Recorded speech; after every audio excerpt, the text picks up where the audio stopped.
I'm Matthew Parrish, Creative Director at Rooftop Agency, and this is Inside the Green Room.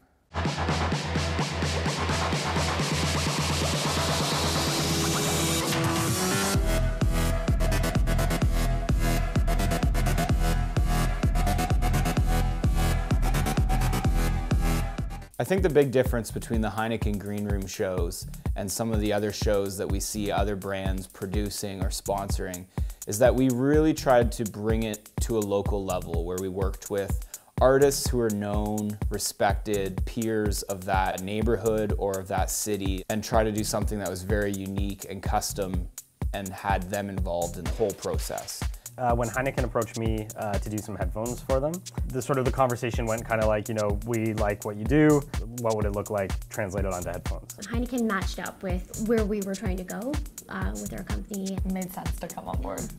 A'shop started 5 years ago. We're a graffiti and street art based company. Founded in Montreal by a group of graffiti artists, street artists. They got together to help each other out and try to build a stronger business relationship between graffiti artists and street artists. 5 years later, we're the leading street art and graffiti company in Canada. It was a great opportunity because that's exactly what we were looking for.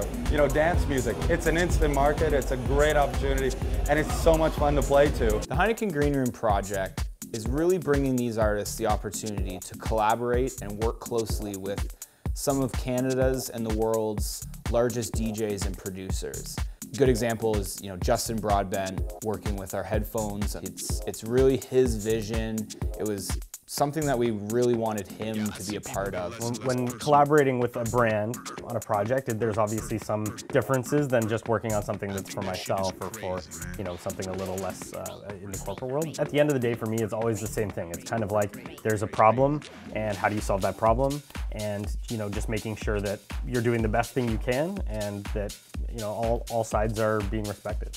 I had recently seen a project Justin was working on, which were a series of motorcycle helmets that were done custom, and I really liked the way he approached that project and how he pulled it off, and I thought he would be great at the headphone project.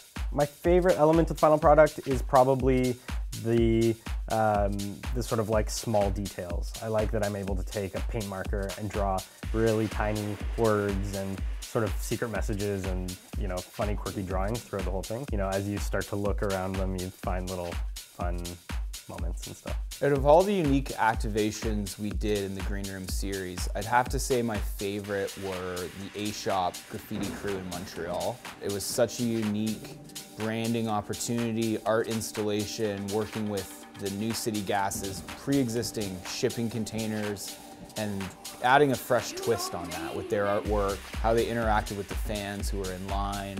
We had to do something really fast and efficient that we could like pull out on the corrugated containers, right? So we thought we would play a little bit with the stars. You know, there's the little star that we see on the Heineken bottle. But as we were live painting, we decided to write phrases that were relevant to the event in the stars and have all these kind of things overlap until they come to the final finished star. So it's kind of cool to play with stuff like that. Like people were shouting out, like, write my name, like, Mick loves Julie, it's my birthday. Like, so it's just like writing people's stuff. And once the stars all filled up, they ended up getting opaque. And so in the end, we kind of just touched them up and all the stars became 100% opaque, and we just left it at that, you know? In the EDM scene, it's all about the beat, it's all about the music, and to have a live drum incorporated into the show was just something we hadn't seen done before. Our first Heineken gig at Coda, when they started to get into it, it was awesome. Like, instantly we're hooked, and everything just worked out. It was so much fun, and every time there's a new gig or something else comes up, we really look forward to it and doing the same thing. Or the Heineken dancers working the crowd, adding a little flair and a little bit more production with their outfits and their dance moves. The Heineken Green Room parties have just been so much fun. They've been so amazing. I hope to do them again and again and again, and just been a really great way for us to promote ourselves and be a part of promoting Heineken throughout Toronto. I'm really impressed with all the work that we've done on the Heineken Green Room project, and I'm super thankful for all the hard work that each artist brought and how they put their own personal spin on each project. And if we could continue to grow and move more in that direction for the years to come, I think we'll have nothing but more success.